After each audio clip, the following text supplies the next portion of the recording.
Good morning, good afternoon, and good evening. Welcome to the GoodKitty Show, live here today from Cape Town, South Africa, where we're going to be joined by Johnny Foster, lead vocals for Hardwicke Circus, and their manager, music icon, Dave Robertson.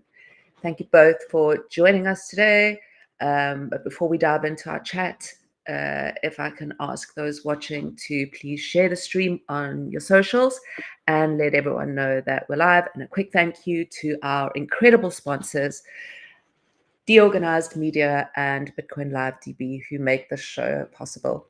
We also got the chat that you guys can pop your comments in.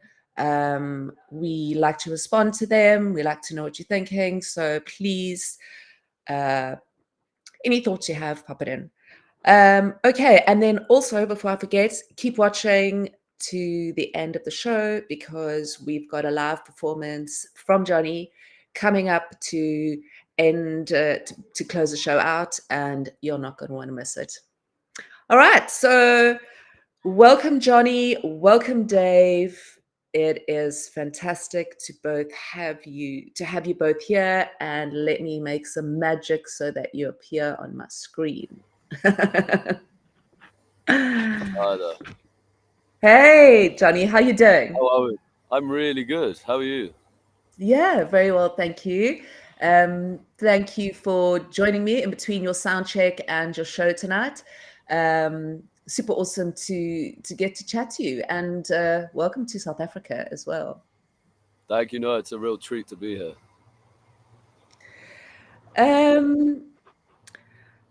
Right, I wanted to sort of kick off with where you guys are. I mean, the Sunday Times has called you bulletproof, right?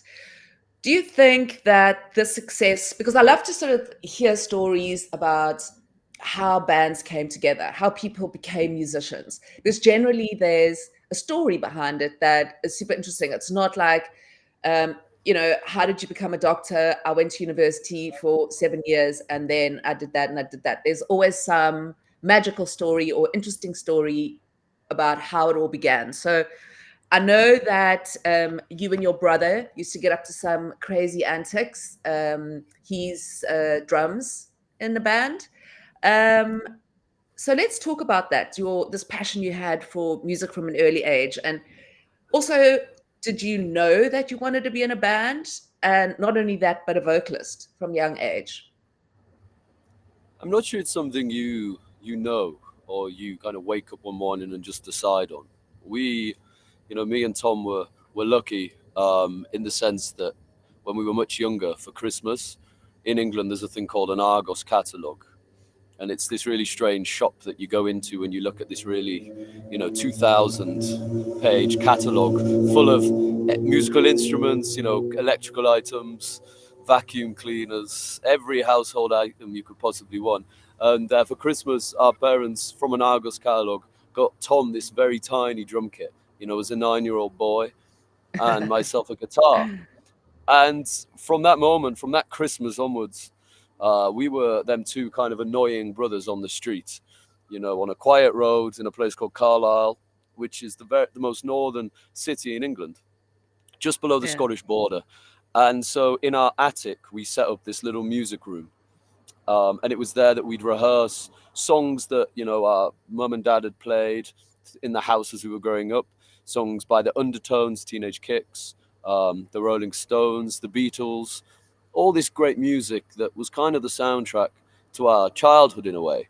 And kind of strange when I think about it now, we were 9 and 11 in the kind of early 2000s, and instead of listening to Kerrang or Scuzz or MTV or getting into YouTube, we kind of had this fascination with this music that was thrown in our face from an early age. So we had these instruments. We didn't really have any lessons, and we kind of from that moment tried to navigate our way to being musicians. So through school, through primary school, there was this yearly concert that our head teacher, a lady called Miss Baskerville, kind of great old name, she'd put on this concert for all the kids to play kind of Ode to Joy on the guitar, kind of Beethoven, or these classical pieces, or play the clarinet or the oboe or the saxophone.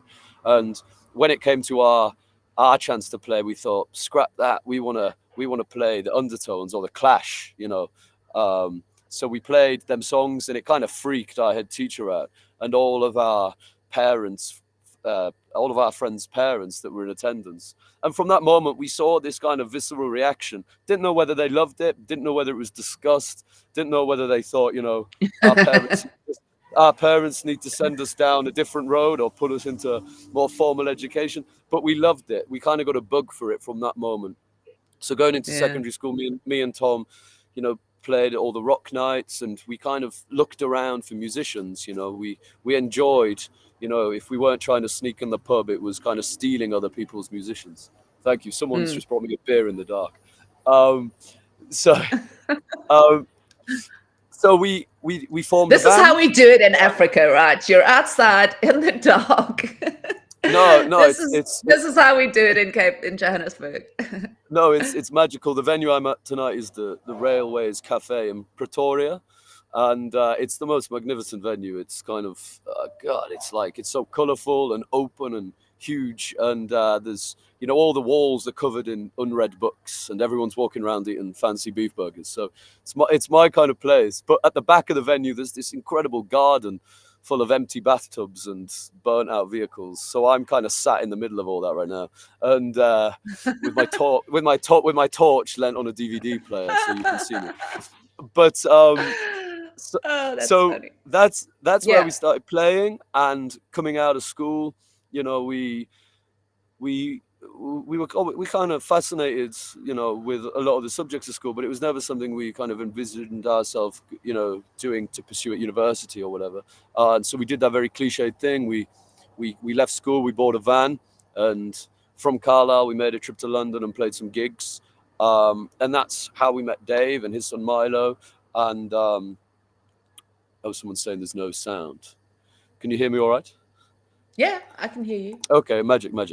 So yeah, from that moment we thought this is what we want to do, and we've been lucky enough to play all over England in some really exciting gigs, supporting other bands in prisons, Africa, which is kind of mind-blowing for us. Yeah, that is a crazy story, doing the prisons. How did that even happen? Well, we play in a place called Whitstable sometimes, which is on the southeast coast of England, and that's a fascinating place. It's kind of in the south coast. It seems like all the kind of old artistic Londoners have moved down there. So it's a thriving place, lots of great art, great communities, lots of good music, good venues. And we played at Whitstable once, right on the sea line. And there was a guy there who was involved at Rochester Prison, which is also in the southeast of England. Rochester Prison. And he would go in and offer kind of art classes. A guy called Tim Cronin. We owe a lot to Tim because he saw us in Whitstable and said, why don't you come and jump on the back of one of my initiatives in Rochester Jail and do a performance for the inmates? Now, none of us had ever been to jail, you know, we're kind of, so we So you thought say. so yeah, no, I gotta keep that visa open. So we went and played, and it was the most incredible experience like we've really ever had as a band. We played in the prison chapel, and it was 250 inmates with 3 officers kind of nervously stood around the edge of the room, and us kind of lanky ginger lads from the north of England playing rock music to a bunch of prison inmates. And Amazing. to begin with, there was this real, like, you could sense there was like a two-way connection that just needed to be caught. You know, everyone was a bit nervous. They're thinking, who do they think they are coming in for a jolly playing us music? And we felt that, and that wasn't the idea. So as the set went on, we would invite inmates onto the stage to play music with us, to rap, to recite poetry, Wow. to sing alongside the songs we were playing. And on that first time at Rochester Nick, we were playing a song called When the Chips Are Down, which is like an old Hardwicke Circus song. And this guy jumps on the stage and he says, you know, yeah, I can rap. I'd love to, let me at it, you know. And Tom changed the drum beat slightly so it would be more like a kind of R&B rhythm. So it's this R&B Yeah. rhythm played to like a rock song, all about like, overcoming any adversity you might find yourself in. And this guy came on and gave the most like spellbinding rap we'd ever heard. It was so spontaneous and in the moment, and it was kind of an inspired thing. And they're Yeah. all the great moments. And at that point, us as the band and the inmates as the audience really kind of came together, and we realized everyone's on the same playing field here. We're all just trying to fucking get by. We're all just trying to have our voice heard on some level, whether you're in an open field or a prison cell. Like, everyone still should be entitled to that same thing. So when we did that Yeah. and we left the jail with that experience under our belt, we thought we got to do it again, and we organized the prison tour. So we did 15 jails all around England. Same thing. We drive our riot van. So we drive a riot van into a jail, and all the Oh inmates thought that God. was hilarious, and the kind of guards would be kind of curious as to are they taking the mick? Are they? Anyways, we I know, play what a and we crazy record. story. Yeah, it was some of the best times we've had, and we recorded all these jails, and we've released it on a live album called At Her Majesty's Pleasure, which is live recordings in the jails featuring different musicians. We've got rappers, we've got an incredible fiddle player. We have this kind of Africana kind of chant on one of the songs. So it was a really special time, and I think coming out of it, as good a time as we had, we'd encourage other bands to do all that, because being an Mm. independent band nowadays, it's not like you can just gig all the time. It's difficult unless you've got kind of a big record company behind you who are going to, Mm. Mm. plaster you wherever you want to go. You're constantly having to reinvent yourself and find ways of gigging, because that's what we're a band. We like playing, So be it in a pub Yeah. or a theatre or a prison, if a situation should present itself, we're there. And it was a great experience. What an amazing story. How can we listen to it? Or is it? I mean, is it audio visual or just audio? Yeah, it's just audio. So it's So on is it on Spotify and Spotify? Apple Music. Yeah. Yeah, it's on YouTube, on all the platforms. We had tried to video it, but there's a paper called the Daily Mail in England, which is a terrible right-wing rag, Mm. spouting a load of nonsense, and everyone was very fearful. What would the Daily Mail readers think? So we couldn't video it Yeah. as much as we like, but we want to get it out there. So maybe at some point we can do that. Yes, this is why we need decentralized media. This is why we need to be able to be our own journalists, so that we're not afraid of our careers being ruined by one crappy newspaper.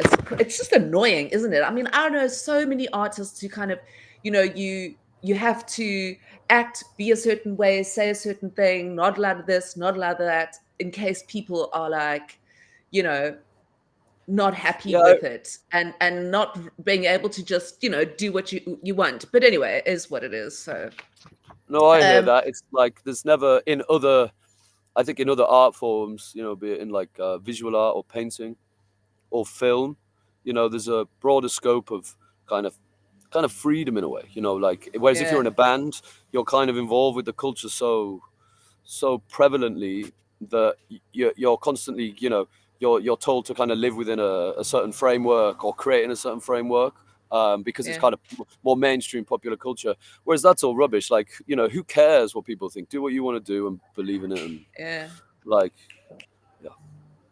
yeah, exactly. And I think you know one of the things that I think was interesting, historically, was that, before we became so obsessed with, you know, what the media think or what the people think, there was a lot, I think, more freedom historically. It's got a little bit more caged now. And that's what I love about what is going on with Twitter. I use it a lot in the work that I do, and I love the idea that we're moving towards being, our own journalists and having our own commentary and being able to say what we want, but No, anyway, I'm pro.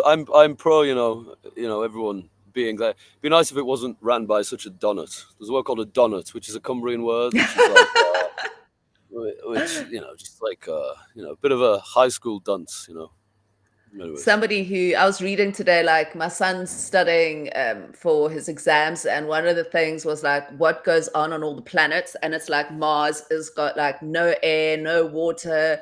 It's like 100 million degrees. No life will ever survive there, and it's like that's where we're going. We're going to go to Mars, everyone, because it's crazy, isn't No, it? I'd Anyway. do that. Yeah. So I just want to say hi to a few people. Hello, Peter. So lovely to have you here. Gavin as well. Thank you for joining us. Simon. Sure, we've got a lot of fans, I see. Reese is here. Awesome to see you here, Reese. So yeah, lovely to hear your comments as well. Please, if you've got any questions, if you are listening, please pop them in the comments. We are here to speak to you. So let's talk about, you mentioned earlier, it was either earlier or when we were chatting off screen about having your own indie label, right? So That's right. I'm very fascinated, obviously because of the work I do. I've worked in the music industry for 20 odd years, and I am kind of very much inclined to move further and further away from the what is going on right now. I'm trying to be politically correct about it, but basically death to Spotify. Um, Sorry, did I say that aloud? Basically, I'm just looking at the industry and thinking to myself, look, there must be better ways. I mean, there must be better ways for musicians to earn an income, right? And I want to go there just now as to the joys of that. But let's talk about major labels becoming less and less popular. I mean, it's obvious now. You don't have to even be a musician to know that the media is sort of painting them not so well. So, like you were saying, alternative ways of releasing your music is obviously becoming more and more important. Um, I mean, I know your manager has had a prolific history in the recording industry, so I'm interested to kind of hear the conversations you may have had with him and around that sort of thing. But let's just talk about that. Traditional indie labels, digital distribution, streaming services. um, I'd like to have your take on the industry, both positive and negative, and what I think young artists should consider. I mean, that's a huge, big question. So I sort of started rambling on there about what I wanted to ask you. Let's just talk about, first of all, uh, the history. You know, how did we get here? What was it like? Well, fundamentally, I don't think there is a music industry, so to speak. Like Yeah. there's an entertainment industry where major record companies are encouraging people, to wear their mother's wardrobe and get ripped off. Like the music is the last thing on the chain. Mm, It's the music is essentially just a marketing tool to sell bits of plastic or to sell statistics or streams. There's no musical vision or interest involved with the major record companies.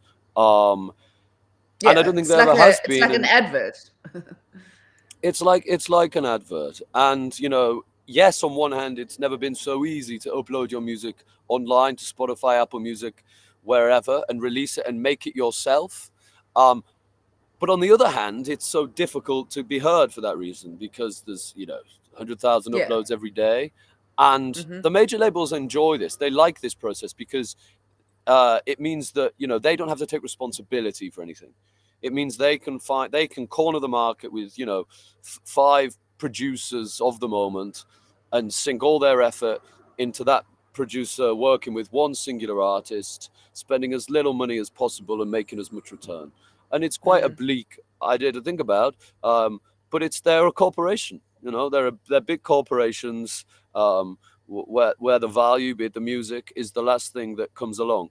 And that's kind of one of the reasons we've started our own record company, Alternative Facts Records, because you know, we're from the north of England, and you know, we've always been based in Carlisle. It's a very odd town.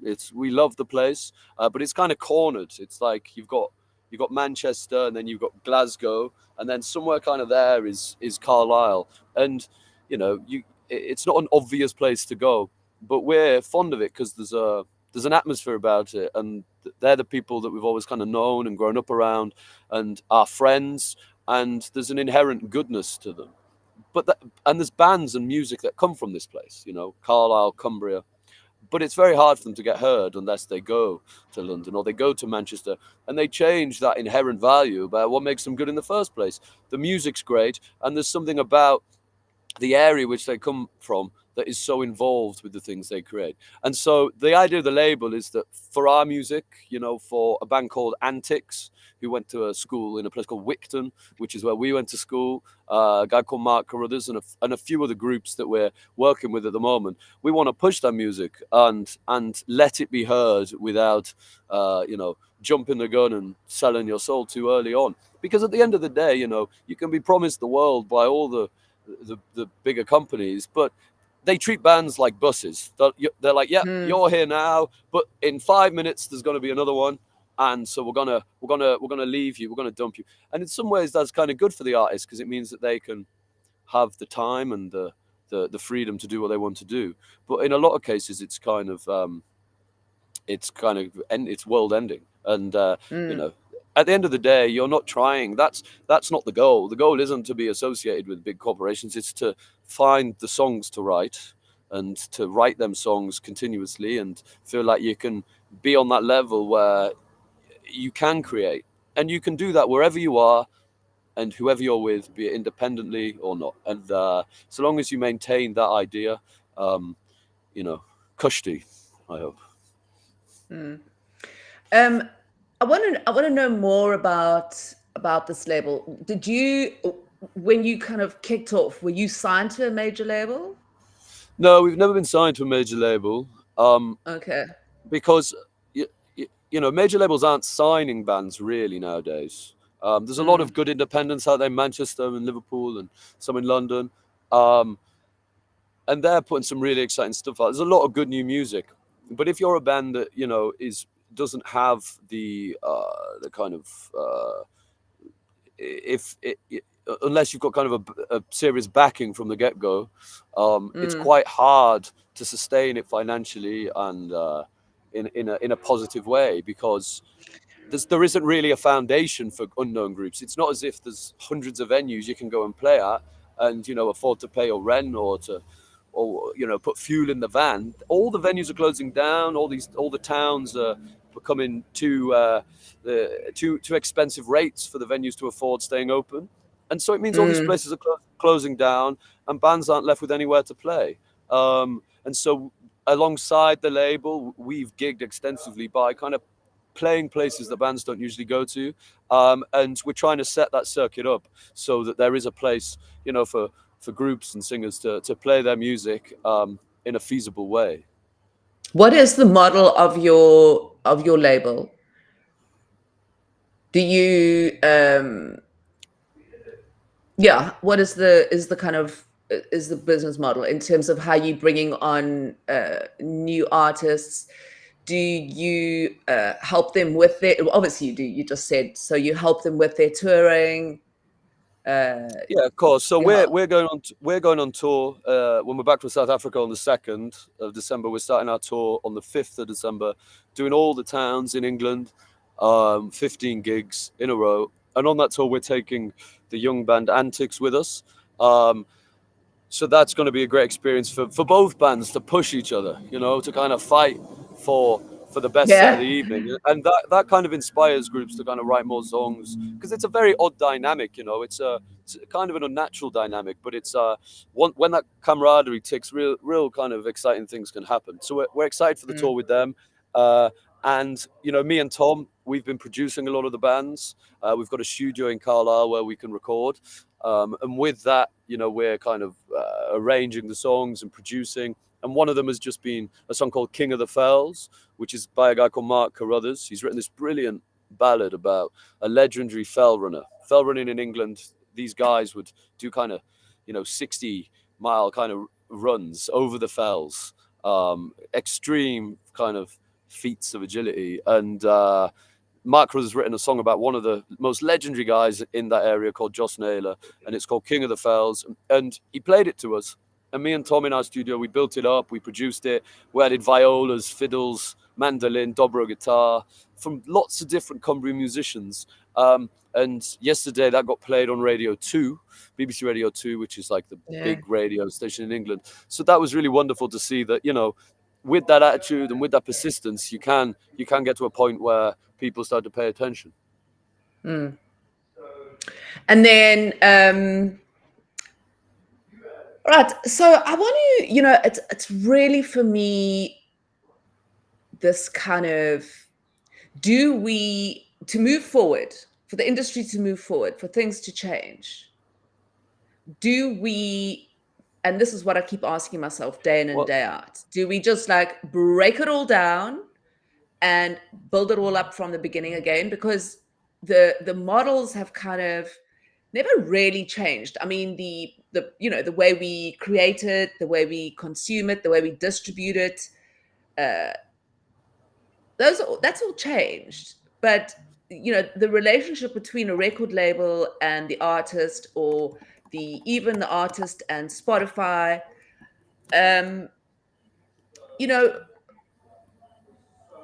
what do we do? And that's, coming to somebody who is sort of looking for new ways to kind of embrace the industry.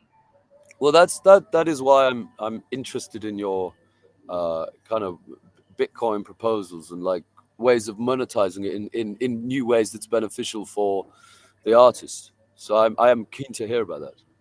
Yeah, cool. Let's talk about, before we do that, because I find as well, it's such an interesting thing that when I start talking to people, like just random people in the world, about Bitcoin and building music on Bitcoin, within 3 minutes or less, they've like glazed over and they're like, okay, please, can she stop talking? And yet when I talk to musicians, they are the only people that I speak to that go like, what? You mean we can make money from music, right? So tell me about that and how do I do it? So it's really exciting for me. I love it.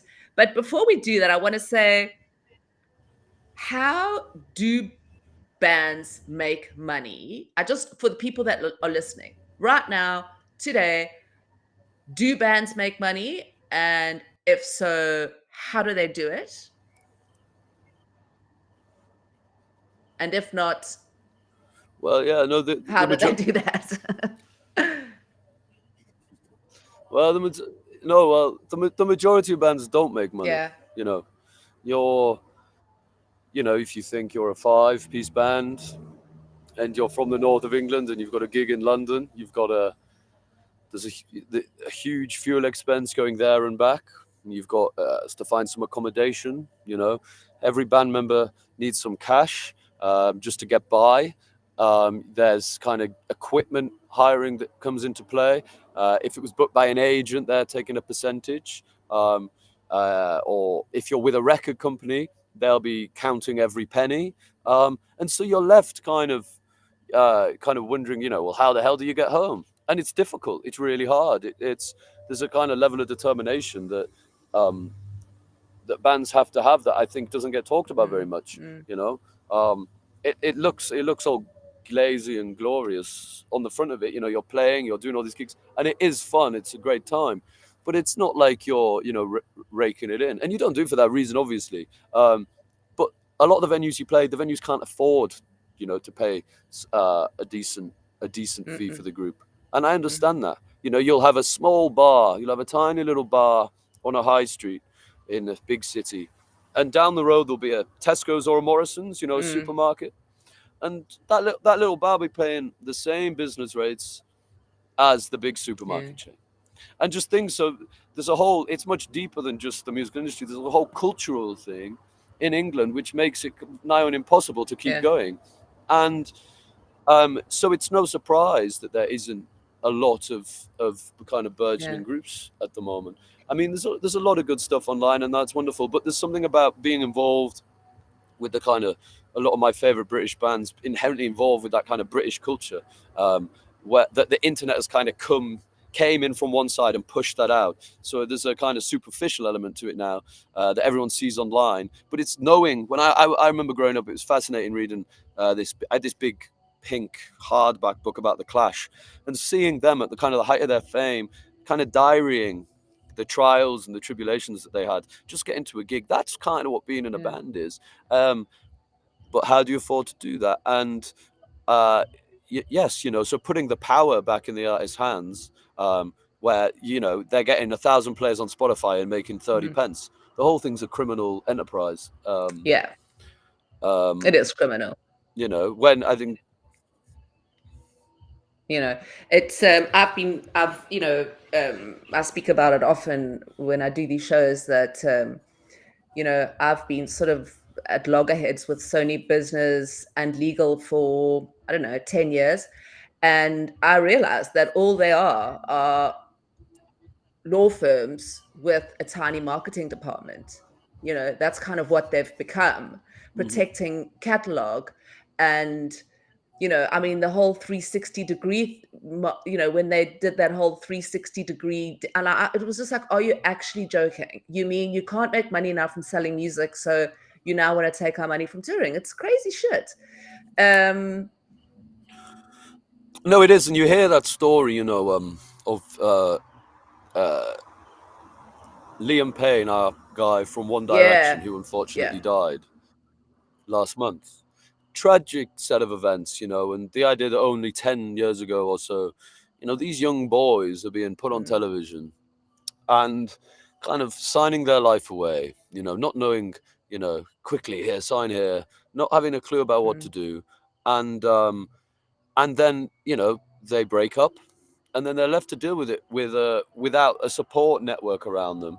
And that's extremely sad. And the idea that, Simon Cowell, he'll be having all these other artists that didn't get anywhere on his television show. They'll have got past the first round, and they do for a period of time. They're playing in a tiny pub in the back end of Beyond to trying 10 to people, make it. Trying to make it afterwards, trying to do a gig, and you can bet your bottom dollar there'll be someone there, claiming their percentage on that tiny little. And It's something has got to to change. look at us, we said it at the same time.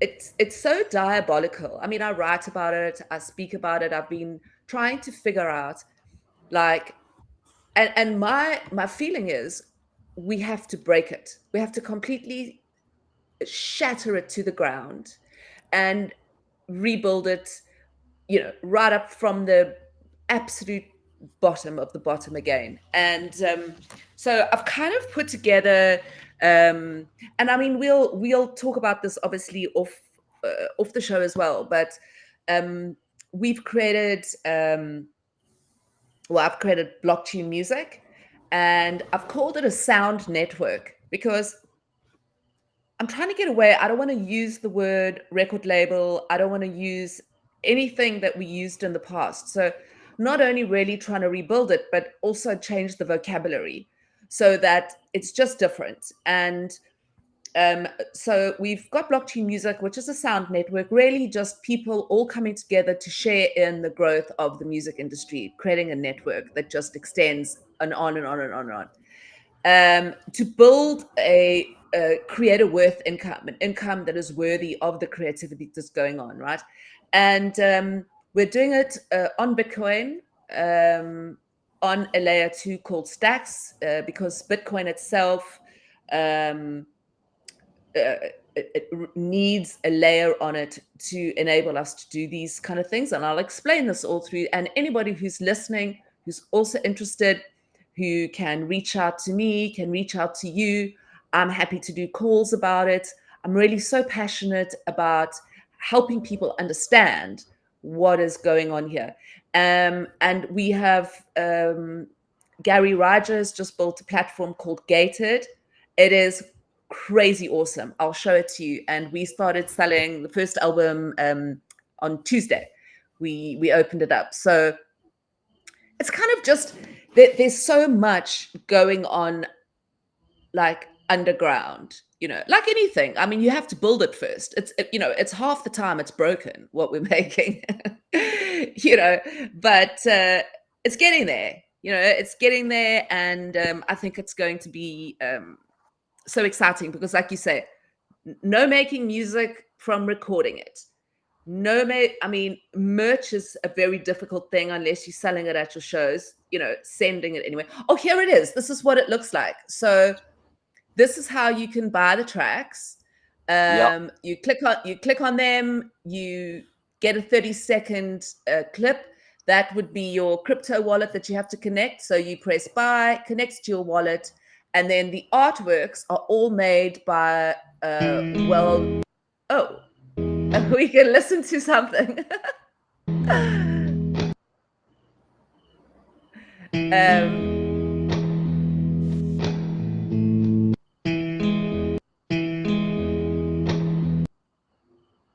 Yeah, you have to.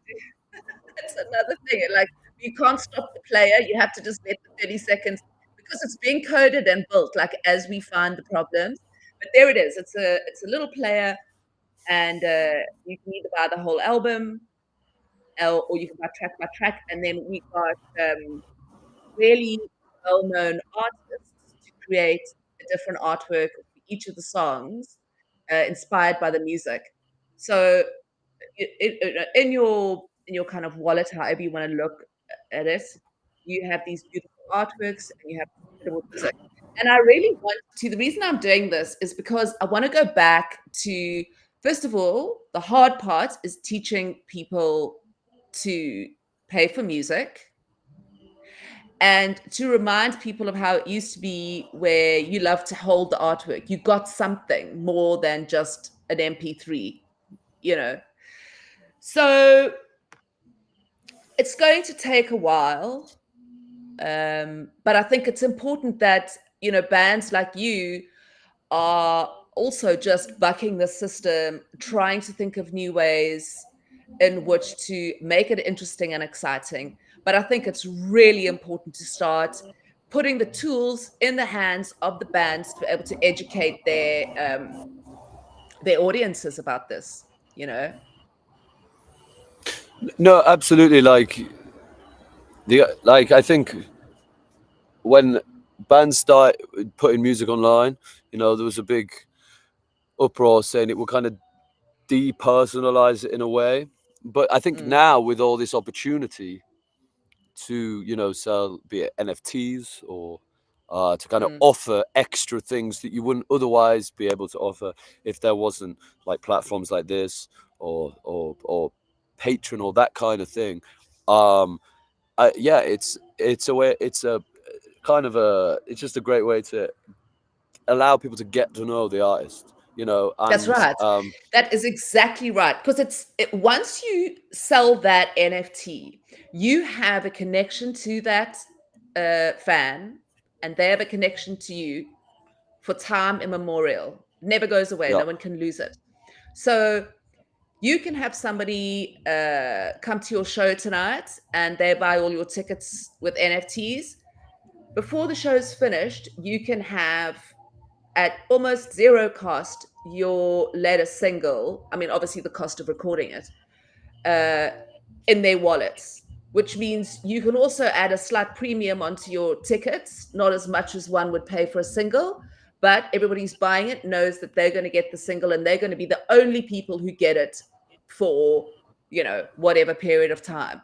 You can sell merch, you know, yeah, uh, ways of selling merch. You can send demo tracks through to people. So you can say, right, if you are a subscriber, because we're looking at developing subscription services, you're a subscriber, you're going to get, a special demo copy. So this relationship doesn't end, when you are shaking their hand after a show. This relationship goes on forever and ever and ever, and they can pass it down to their kids. Whoever owns that wallet has a connection to you. It is so incredible, that I think when the world finally cottons on, I think music is going to be one of the things that really helps the shift into a blockchain future, you know. And so for a divvy like me, could you explain how does the payment work for that then? What's the process though? Basically, it's peer to peer, which means they have a wallet and you have a wallet. And the Yes, minute yes. they press pay, the money appears in your wallet. Yeah. So you sell it in real time. So say right now we decided, okay, we're going to put a song of yours on Gated. The moment somebody buys anything, the money goes straight into your wallet. Right, yeah. It's crazy. It's Yeah, it's no, it's fast. crazy. And it doesn't No matter middleman. where you are, nothing. And it doesn't matter where you are in the world. So say you want to send money from the UK to Africa, Yes. it's just Hi there. like Sorry. one All good? second. We've got time. We've got to do things. Come on. Okay, sure. Come on. It's over. I'm being called. I've got to go and play this gig. All right. Do you want to? Have you got time to give us a little tune, or you got to go? Yes, I can do a very quick tune. No problem. No problem. Yes, and I just want to say before we go, Reese, thank you for joining us. Lewis, Simon, Peter, and Tim also put a great message. I'm just looking for it. And he just said, thank you to Johnny. Not many acknowledged me, just by coincidence tuned in. Officers were Oh, nervous good. because we had arranged the visit. I had to charge around and try and get you. Somehow the prison trusted me with keys. All the best. So how cute is that? That's really nice. Tim, hi if you're watching. Yeah. All right. Oh, So, amazing. guys, a huge privilege. Just before he's got to go on stage, Johnny from Hardwicke Circus is going to give us an acoustic tune. What is it called? This is called Walking on Broken Glass, and it's from my first record, The Borderland. Not too sure how it's going to sound, but I'm going to put the headphones on here and hope it picks me up all right. Are we good? Mm-hmm. All right, here we go. Yep.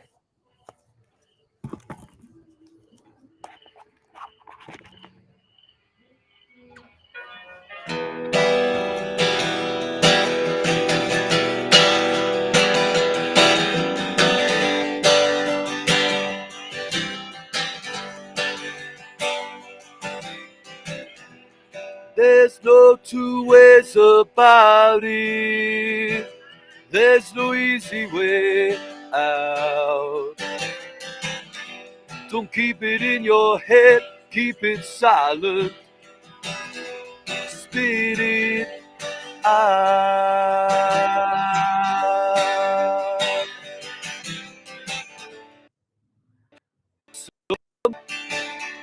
Your living is easy. You got something to live for. Whoa, it don't always have to be this way. Walking on broken glass. Oh, there must be more to life than this. Walking on broken glass. Whoa, walking. Don't you gift me your crisis and burden my youth. I'm not into growing symmetry, but growing truth. So you tell me you don't believe me. You got something to live for. Whoa, it don't always have to be this way. Walking on broken glass. Oh, there must be more to life than this. walking on broken glass, walking, struggle and strive, keep it alive, running out of time. Oh, I'm running, keep on running.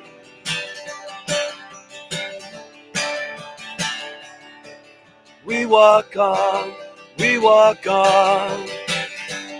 It don't always have to be this way. Walking on broken glass.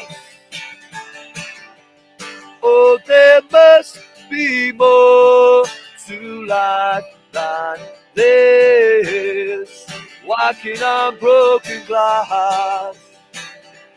Whoa, whoa, walking, walking.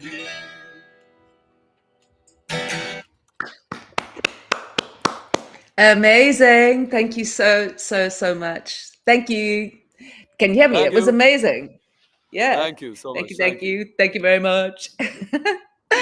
All right. Well, we're going to have to love you and leave you and let you be on your way so that you can go and continue to perform Anime's audiences. I'm sad I can't be there tonight, but I'm sure I'll get some footage because maybe I know your manager. I mean, the booking agent. All right. So yeah, look forward to doing it again. Hopefully sometime where you're not stuck outside under the African sun, the African moon. Yeah, to our viewers, thank you for tuning in. If you enjoyed the show, please hit the like button and subscribe to our channel for more in-depth interviews and performances here on the GoodKitty Show. And you can follow me on Twitter as well for all the latest in blockchain music. All right. Thank you so much, Johnny. Love talking and finding out about it. Thank you so much. Yeah, and we must definitely do it again, right? Yes, and definitely. I'm happy to help on board you, teach you more about it. I absolutely love doing it. So it will be my pleasure. Magic. Thank you so much. All right. Cool, man. Have a good See you time. next time. I'm Yes, GoodKitty. Thank you for watching. Bye.